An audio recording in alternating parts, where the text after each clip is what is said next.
So we're here at the ICE Ideas Conference with Tim Williams. Hi. Tim, great to meet you. So what are you doing back in New Zealand, and what's your history?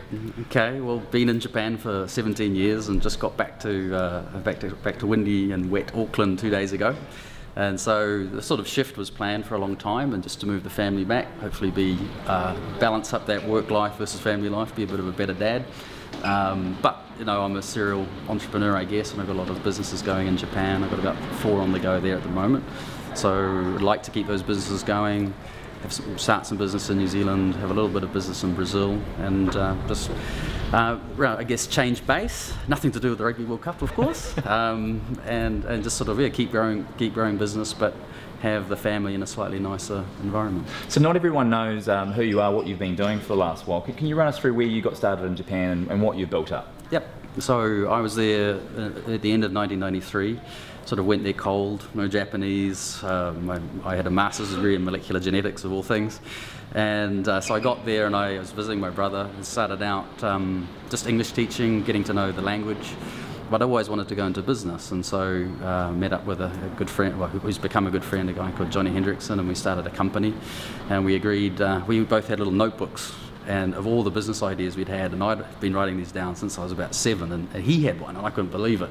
So we got a barbecue, far too many beers, and just laughed at each other's ideas. And at the end, we got to the end of each other's books and realised that all the ideas in the books were crap. But we said, look, at the moment, this was back in 94, 95, the internet in America was starting to move. And we thought, well, Japan, educated, love technology, love gadgets, make most of the gadgets in the world. We thought, well, this internet thing's got to be big here. So we started doing hosting and selling domain names, and that was really a bit boring, but made good cash flow. And in the process of doing that, we were teaching cooking. I was doing medical editing, selling cars, you name it. We taught old ladies English. We did anything. And when we got the first office, we swapped a case of whiskey for all of our office furniture and phone systems from a company that had gone under. We used to sleep in the office under the curtains. We used to take the curtains, put the curtains up in the day to keep the PCs black, and then take them down at night and sleep under the curtains in the office. So we started off in literally an office which was probably 16 square metres, and just the 2 of us. Took a $30,000 loan from a loan shark to get going, paying 18% interest. Wow. And then we went into internet marketing, got a license for a big internet advertising firm out of the States called ValueClick, and we localised that, and we took it, Johnny took it public. I was a director with him. Then I branched off and started a big affiliate marketing company called Value Commerce, and Johnny listed we listed ValueClick in May 2000. It was the first time a foreigner had ever listed a company in Japan. And then the second company ever listed by a foreigner in Japan was us as well, which was Value Commerce, which was done in 2007. So we sort of started off really just wanting independence, but it ended up becoming kind of 2 monsters.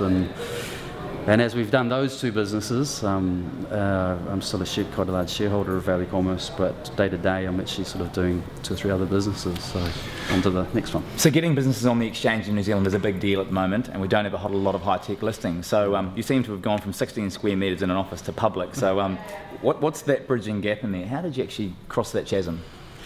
I think the honest answer is just a lot of hard work. You've got to, it's great having a business partner, because during business you have highs and lows, and if one person's down and the other person's up, you balance out.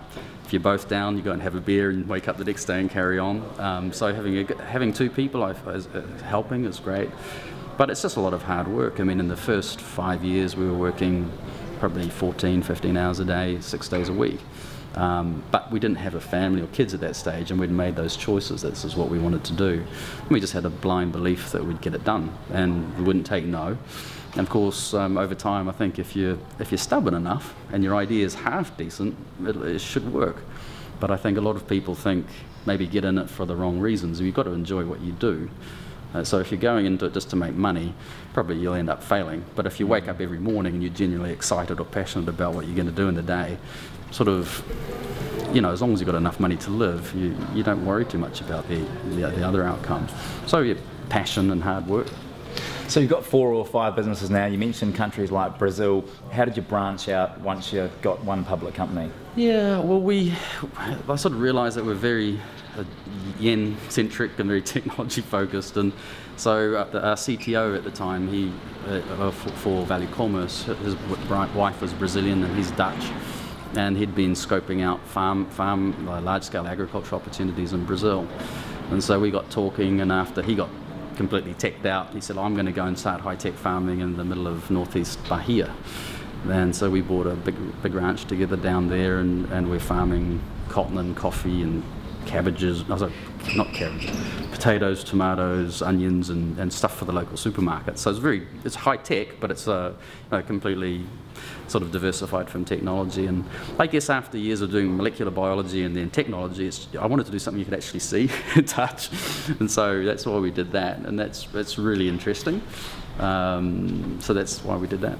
So what brings you back to New Zealand now? Is it just time, or is there some triggers or drivers behind that? Yeah, well, I've been there 17 years. I've just turned 40, and the main goal was when we've got 2 young boys, and they're coming to school. They're 5 and 7, and so I wanted to get them into a Kiwi education and let them enjoy the great things about growing up in New Zealand. Obviously there's apprehension, there's good things and bad things about coming home, and there's things about Japan we'll miss, but we'll be backwards and forwards regularly, but mainly a lifestyle choice. And what kind of opportunities do you think you might be opening up for entrepreneurs in New Zealand, or for New Zealand and Japan working together? Well, I guess the obvious thing is that I have a lot of contacts in Japan, so does Johnny, and really I haven't actually sat down and thought, well, now I'm here, how could we use those? But I guess intuitively you'd say, look, if you could get a bunch of Japanese companies interested enough through people like Johnny and I, there may be initiatives like the Ice House to put some funds together, make a bit of a Japan-New Zealand tech fund, put some money in ourselves, take some ownership, and maybe start hand-picking some companies and taking them over. That could be quite interesting.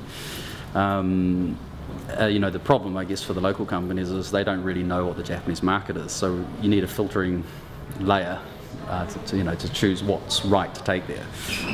No one does text messaging in Japan, so if you've got a text messaging business, it's just not going to be of any interest over there, for example. So pretty exciting things to come. Yeah, lots to think about, and there's all sort of exciting things on the business and private front. Great to have you back in the country, Tim. Lovely. Cheers. Okay, thanks for your time.